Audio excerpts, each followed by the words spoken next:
you guys? I hope all of you are doing well. I understand that I don't do a lot of videos. I see myself as being a meteorite. Like, I fall from the sky, not every now and then, but in certain occasions. But I think the reason I'm doing this video today, it basically has like three aspects to it. The first aspect is obviously the Gujarat elections that are going to happen. And why Gujarat elections specifically? Because the current, uh, central dispensation, the party that is located at the center, the entire base is in Gujarat. And the kind of competition that they are going to face and the kind of results that are going to happen in Gujarat will have a direct influence on, or you could say, political ramifications. Um, in relation to that, it is very important that we see Gujarat election in a much more detailed manner. And um, beyond that, what the exact topic that we are talking about is in relation to the other parties that will be contesting against Bharatiya Janata Party, which is de facto the has the ruling government in Gujarat. Now, the question that becomes very interesting in terms of how is Gujarat election as of now is faring. First of all, there are two surveys that have been done in a proper manner. There was obviously a CSDS survey that was done in recent times. There was also a survey that was done by ABP C Voter Poll, and all these exit polls predict quite a very easy win for BJP, um, to an extent that some of these polls do not even provide, like especially the AVPC voter poll. Okay, they are only giving 2 to 3 seats to Aam Aadmi Party. Comparatively, if we see the CSDS survey, um, it shows that Aam Aadmi Party is quite in league with the Congress. And what is actually the reality? How are we going to deconstruct the entire thing? And what actually is happening, what will be the issue, and what are the ramifications that we're going to see in the national politics because of the Gujarat elections. Now, let us first of all talk about the BJP. I mean, how is BJP faring this time? If you tell me that BJP is going to have an easy win, like all the polls have predicted, I'm going to say it's a straight face no. And it's a no in capital letters. Um, there are many things to consider here. The first thing is obviously there is high level of anti-incumbency, and I'm telling you why. Anti-incumbency is happening because of farmer issues, first thing. And, when we talk about Gujarat or the Gujarat model in particular, we only talk about the industrial sector. You know, the growth that Gujarat has seen is basically in the industrial sector. We do not see the agrarian Gujarat which is rudimental, and around 50 lakh people are still farmers. The hodgepodge urbanization that we see often in Delhi, often in Mumbai, clusters of broken buildings coming up and being declared on the basis of population as urban area. In that context, Gujarat is the most urbanized state in India. Uh, uh, and that is what becomes the base of the entire argument that we're going to make. uh, because it is urbanized, and that is what is being pushed into the media, into the advertising world, that this is what the model is all about, and that model is being circulated as this amazing everywhere there is development. It is kind of an alternative to modern day Ram Rajya.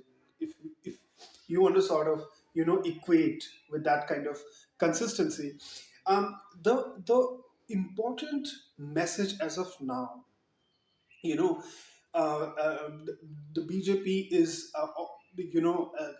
being accused of not only the structural and policy related faults in Gujarat, but also because of the nationwide ramifications that are happening in the form of price rise, in the form of electricity bills, and Aam Aadmi Party is sort of cashing in, uh, with the kind of work that they've done in Delhi, as well as the kind of things that they've promised in Punjab.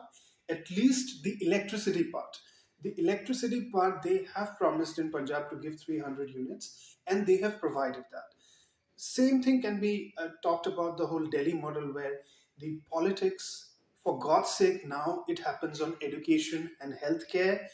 I mean, there are a lot of allegations, there are a lot of speculation on how much, schools have been built, how many schools, sorry, how many schools have been built under Kejriwal's tenure, and how much of it was Sheila Dixit's work. So that is one aspect to consider, but the fact of the matter is the accusations that the BJP, spokesperson, politicians, cadre members are making do not have that kind of substance, or rather they do not, they do not expose the kind of accusations that they make. So for instance, this part is very important, you see.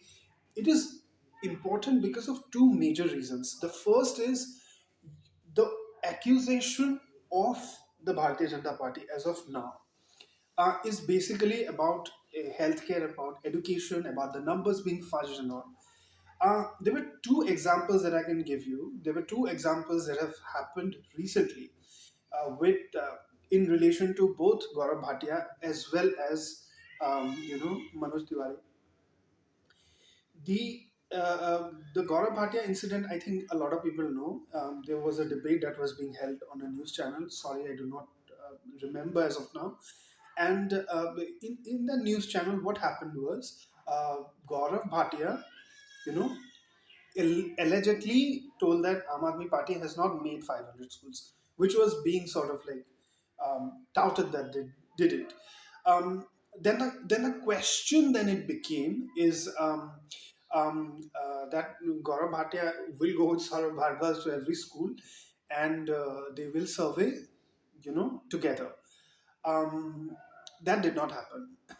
What happened was Gaurav Bhatia went to a particular school and they decided, I think, Greater Kailash. Yeah, in Greater Kailash there was a school, Delhi government school. With schools also, do remember that there are some schools that are being managed by the Delhi government. There's some schools that are being managed by the MCD, which is the municipal corporation. Okay, so we are talking specifically about the government schools because that is where, you know that is where the test will be tested about the aptitude of Aam Aadmi Party. Now, here is what happened. I mean, Gaurav Bhatia did come with Saurabh Bhardwaj, but he came with Anjana Om Kashyap, who is part of Aaj Tak, if you know that. What happened was she was covering both the people. And Bhatia, he's first of all he went to first school. He did not enter actually in the premises. He allegedly told that Aam Aadmi Party people haven't made any schools, and that's why I'm going to leave the place. Then they went to a second school.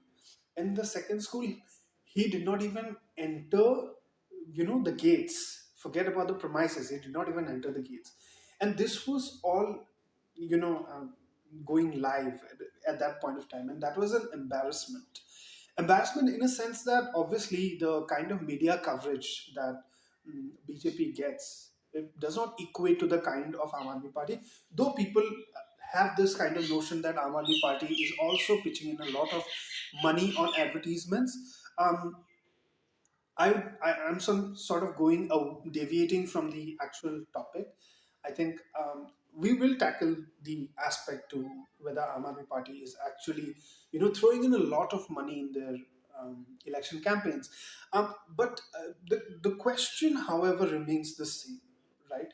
The question is that has the BJP been able to sort of infiltrate into this exterior that Aam Aadmi Party has sort of made, the steel shield that they have about honesty, about earnesty, about doing people's politics. Uh, they are not able to sort of counter that, because you can't counter that electricity is not being given 200 units free. But you can definitely counter the kind of price rise, the kind of inflation that people are seeing. You can definitely counter,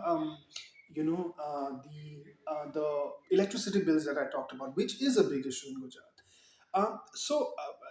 We all know that notoriously BJP is known to pitch the majority card at the end of every election, right? And what AAP is able to do, or rather capable to do, is they are ideologically very flexible.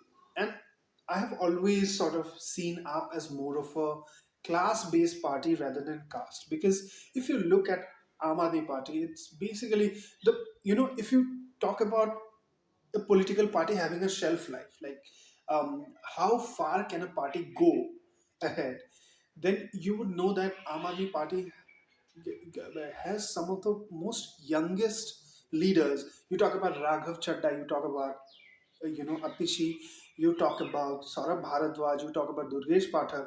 All of these people are kind of youngsters, you can say, at least from the perspective of the average age of politician that is in India. So, what this young sort of group brings is that you cannot just you know get done with the important issues like we see with the media and the BJP nexus. That happens oftentimes, not oftentimes, it's a regular business. So these people, they know how to deviate the attention rather to the things that matter. And uh, the, there is also the Hindutva card that we talked about. The Hindutva card is what um, really sort of it went into a secretive space within the BJP, and it sort of punched a hole in their whole defense system. And why it happened? It happened because Kejriwal is ideologically flexible. Now, when we talk about flexibility, we talk about also what makes a person flexible. A person can be flexible when you see everybody as a same contributor, or rather receiver, within the ambit of people that you work for, and that is what makes up a better party. And if you talk about like I discussed with just few moments earlier, I talked about how the party is filled with young faces, and these are not young faces, these are very talented people. I mean, for God's sake, Atishi was both a Rhodes Scholar as well as a Chevening Scholar. She has two master's degree from, I think, Oxford. I mean, that itself tells you, getting a Scholarship as well as getting a Chevening Scholarship is not an easy task. I mean, people do not even manage to get into Oxford, directly, let alone get a scholarship. So these are very talented people, and Atishi have worked with kids. I mean, when she graduated, she came to MP and she worked with kids in a very remote village in Madhya Pradesh. I can't remember the name as of now. You see Raghav Chadda, who is also a CA, not Piyush Goyal type CA. I mean, if you remember him, he was the person who told, that Einstein discovered gravity. That's extremely ignorant of him, or I would say that that's been a case with the BJP every now and then. So, yeah, so Saurabh Bharadwaj is a computer, I think he was a very well paid computer engineer. And Durgesh Pathak, I usually, I think he's a good person, and uh, he's actually like in terms of the education, ladder. He sort of strives to be at the bottom, that's that's a different story. I mean, he wanted to clear UPSC, but amidst all of that preparation, he became part of the Aam Aadmi Party. The clarification that I want to give is that these people are educated, right? And with education comes great responses, and that is what the crux of the entirety of the issue is. Like, when you have educated people who have the possibility to look into matters in a very logical manner. And when I say logical, I'm talking about extreme instances of logicality. And that is quite seen in the main two interviews that both Kejriwal and Ishudan, who is the Gujarat, CM candidate from the Aam Aadmi Party, um, sort of while interacting, we could see that kind of spark in that logical, ideas, as well as the fact that how well equipped they are with the questions. It is quite drastically, I would say it's a paradox in making, because, in a sense, when BJP is ruling at the center, I mean, BJP is being, is at center. It has controlled the media. It has controlled everything, and they are not letting, opposing views, or rather say, there are no opposing views. It's all the web portals that, sort of look into the story beyond the story. That is not done by the mainstream channels, except for NDTV. But even now, that will be in question, post, Adani's takeover. Um, uh, so that's that. I mean, you don't have any proper opposition to frame. So how Kejriwal is doing things is a matter of great learning, not only in the context of politics, but also in the context of intellectual ideas, as well as in context of how cunning and clever he is. I mean, Modi and Shah are cunning and clever, you know that. But beyond cunning and clever, they have a track record of being violent in Gujarat. That is for a different video. We'll discuss later. I mean, for if you want to know about it more, you can read Rana Ayub's book, The Gujarat Files. I know that people are going to say that, that is a, that is a conspiracy creating book. I mean, she was just sort of sensationalizing few issues and going that way. But the point is not that she's sensationalizing issues. The point is that all of her instances are covered by the media, which I don't think will happen today. Okay. Okay, coming back. So the questions that are being asked in up, especially the two interviews that are being done. Okay, and this is what I have also observed, right? Like, obviously, NDTV is pro ARP. Okay, there is no sort of, I would say, insinuation that they are not. I mean, they have done a lot of ground reports. I mean, other channels have also done. I mean, kind of in a way, NDTV is trying to show the truth, as well as show what kind of acceptance ARP has within the Gujarat elections. And um, beyond that, there is also one thing to remember, that um, uh, Aaj Tak, being kind of, I would say, running on, BJP ads and stuff, they have given, I think, fair amount of screen space in Gujarat Tak, which is a sister sort of channel of, and it's, I think, part of digital platform. That's why they do a lot of, ground reporting on the basis of public acceptance of Aam Aadmi Party. And beyond all these conventional, I think, conventional that reports that we see, it's best to see the local YouTubers going and conducting surveys, because see what happens is that the local interviewers, what they can provide you is a very ingrained and original sort of, the mood actually. So that is what, and I think Gujarat, because I think it's a digital, no, no, because it's a digital yeah, platform in YouTube, digital channel in YouTube, they were quite, you know, they were not sort of hesitant that we see with their parent channel, which is in Delhi. So that is that. So yeah, so the way in which Kejriwal answered the questions, I mean, this shows the level of intellect that he has. And I'm not saying that because, I want to promote Aam Aadmi Party or something like that. I am saying that because we do not have leaders like that. Even some of the best spokesperson, if I'm sort of like about to, you know, judge it from the earlier times, if was it, the kind of spokesperson Congress had, they were good. Some of them were very good, but uh, the with Arvind Kejriwal, the thing is that he comes to interviews. I mean, that wasn't the case with all the prime people within the both conventional, union parties. But here is the aspect that you need to understand. They not only conduct, they not only go and give interviews, and it's a fairly big party because they have now two very important states, key states. Punjab is a border state, and Delhi, as we know, is the capital.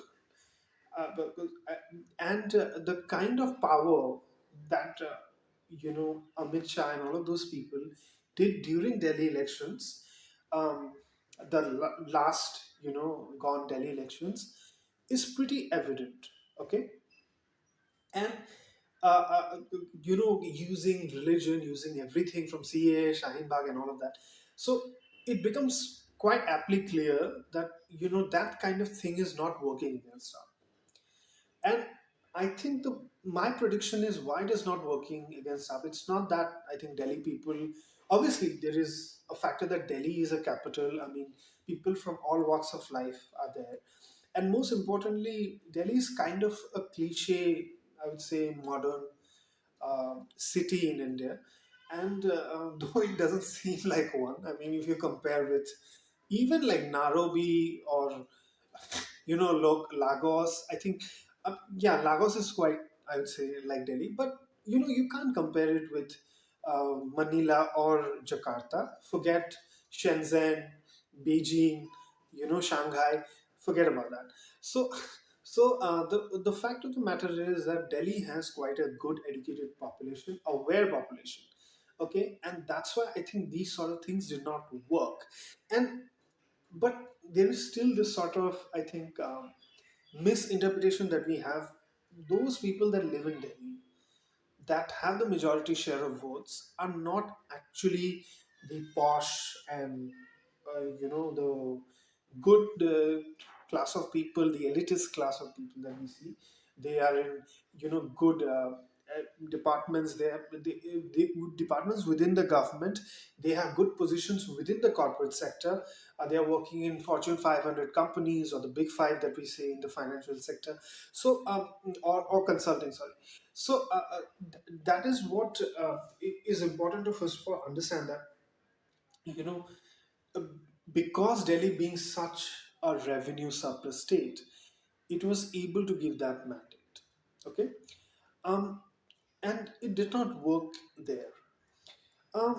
The kind of, I would say, clever thinking that Kejriwal does is not seen in a spokesperson, let alone from a party leader.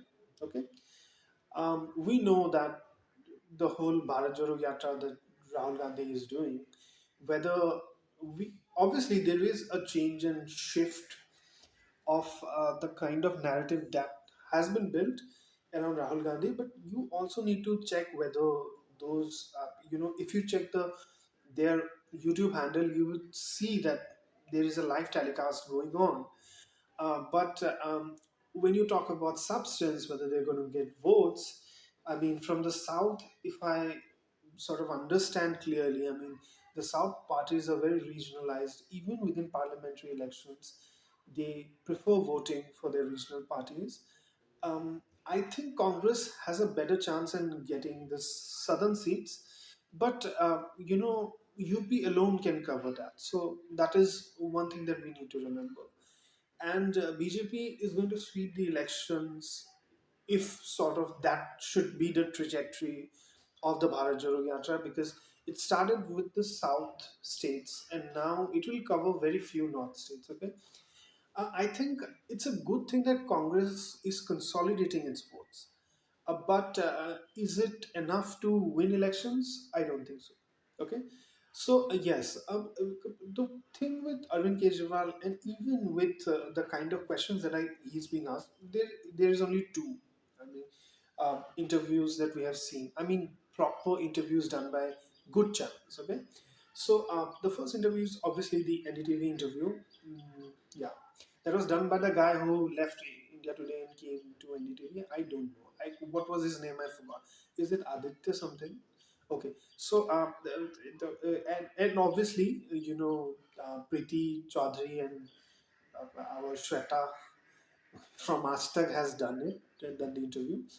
And it still boggles their minds that Kejriwal predicted in the last Punjab elections that Channi is going to lose, and he lost.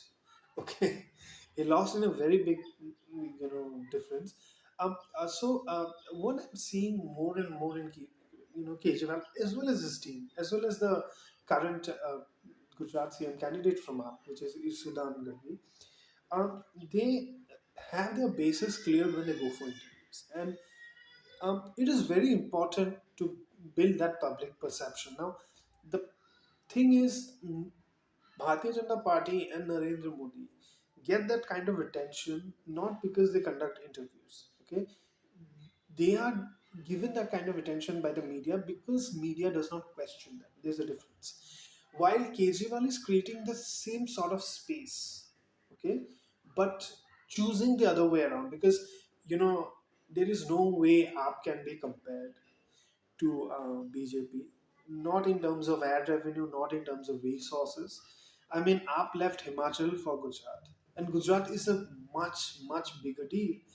I mean, they are directly staking the bets where the reward is. I mean, they believe that if they can sort of outdo BJP, or rather not even outdo, like gain some traction and become a national registered party, which they will become. Okay, now there is no speculation about it. So that is what I think makes up, I think, a better version of being a BJP's opposition, because they know how to answer questions. And there were some intelligent responses, and the kind of analysis that I have done, I have seen people having these sort of responses when they are purely confident first, and they are cunning as well as clever as well as intelligent. I mean, Kejriwal's IIT degree has finally, I think, paid him off. There were four to five. Okay, let us first of all start with the questions. I don't know whether it's four to five or not. The first question that was related to the Hindutva thing that he did. Now, people, if you don't know what Hindutva thing he did, so Kejriwal proposed to include, I think, images of gods in coins, as sort of in the liquid currency, based in the coins. Okay, so he vouched that images of Lord Ganesh and Lord, Goddess Lakshmi needs to be put and minted in the coin. Now, anybody who has followed politics knows that this was an entire agenda to capture the Hindutva votes. That obviously, BJP has created this whole Hindutva tribe in Gujarat, and because of lack of that opposition that they want, um, uh, BJP gets by every time. So that was done, and when asked about this question, especially in the NDTV interview, as well as you can say to an extent in the hashtag interview as well. And by the way, I'm sort of linking, all. I'm giving you the links in the down, okay, below this video. So he talked about two things. Okay, the first thing he said in reply to that is the fact that he's equating all the gods as one.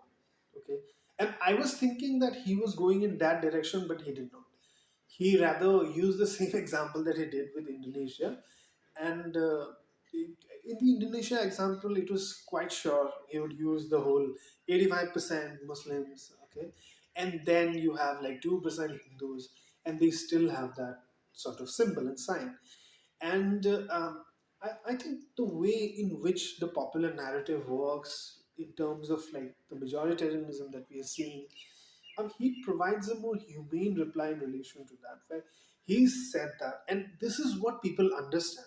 Okay, we see through these politics, we comment that this is an RSS supporter, this is a Hindu right, this is a Hindu left. But he said that, I mean, what is the, point in that? And I think a common, Indian is very religious, and he connected to them. He's like, whether it's Muslim or Hindu, what he's stated at that point of time is like, I'm not creating any harm to anyone. I'm not causing any harm, sorry, causing any harm to anyone. So why am I being questioned? I mean, he sort of bases his entire sort of, I'd say, ideas on the fact that people believe that they can work hard, but you need a certain amount of blessing. Now, it is very important to understand that all these words are very similar to how a normative Indian thinks.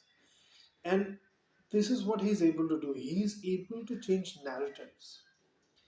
And the bulk of the voters that live in India are actually people of these sorts.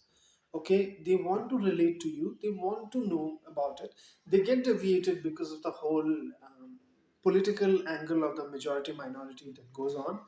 But at the end of the day, you have to relate with them. Okay, that the whole majority minority thing works for them, but it's not something that they are dependent upon. So that is what I think app is able to do. They can relate to people, and as well as sort of finishing the argument at the root when somebody says that why only these gods, then what his reply was actually is very, I would say, a more humane reply, where he tells that people have this very different names of gods and goddesses. So all goddesses are same. Just because you have one deity which is specifically attributed to money requirements, it sort of affirms a lot of beliefs. First of all, the religious belief, the secular belief, okay, not going against the grain of the constitution in a sense. So that is what is being done, and that is what. But as a matter of fact, we all know it was done to sort of grapple with all the Hindu votes. Um, the second response that I've seen was basically in relation to Gadvi, not with Kejriwal.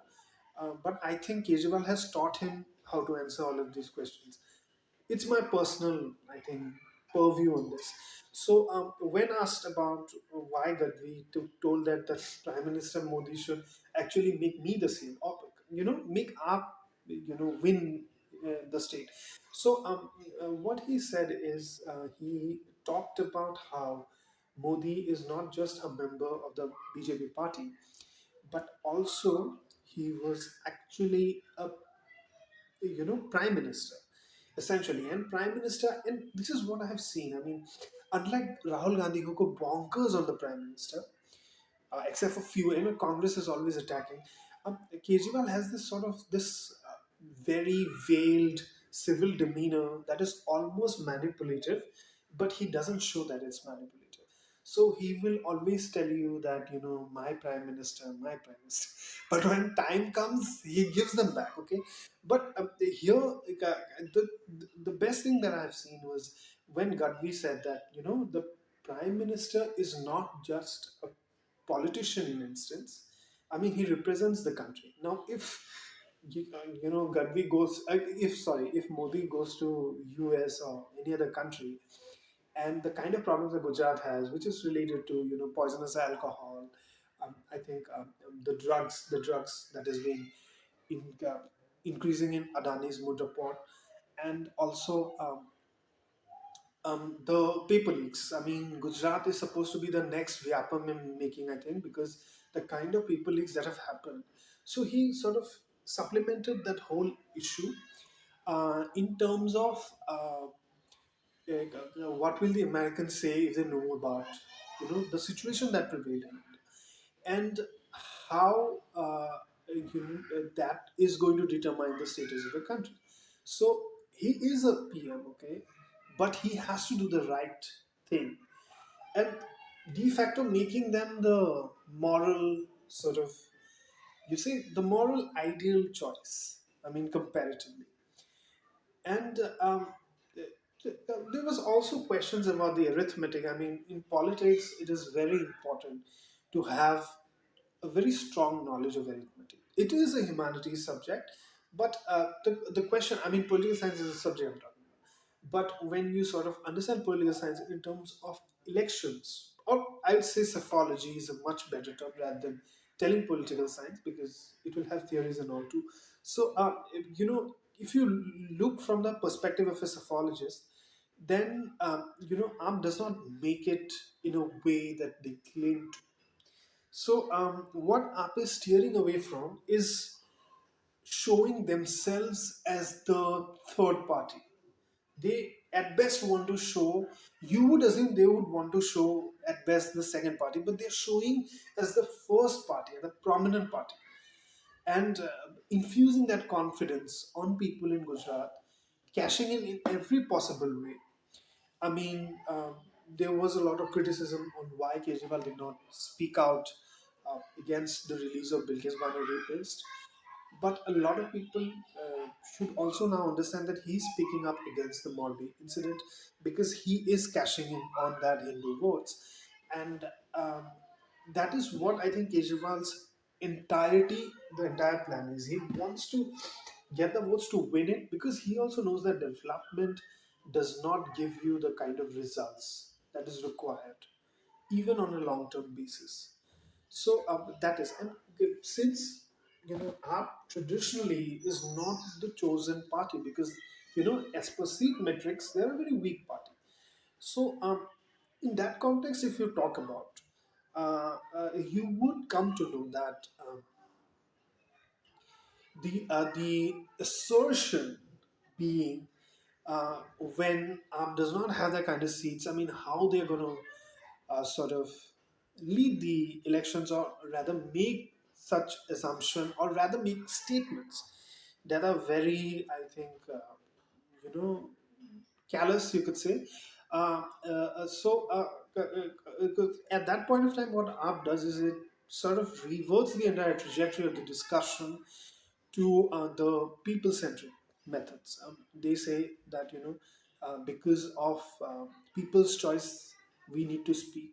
We need to talk about catering to people's demands, and why this is a very useful tactic is because you know saying something or committing against at that point of time, as per the reality, the sentiment, speaking out to any other person, especially in a debate or an interview, that sort of message then clinches onto public's imagination. And when you twist an entirety, you make it a question of the people, not only the question of the people, or sort of deviating to people centric issues, but make it a political struggle for the people. Okay, it's a people's mandate rather than showing yourself as a party of an individualistic nature. And we all know the BJP is an individual party. Congress has a certain face to show, and since Aam Aadmi Party is ideologically flexible and they say that they are people's party, so they have that kind of wide range of identities that they can pick and choose from. And that is what I think helps up and will help up in the coming elections. I hope you like the video, and do share your views if you want to. Okay.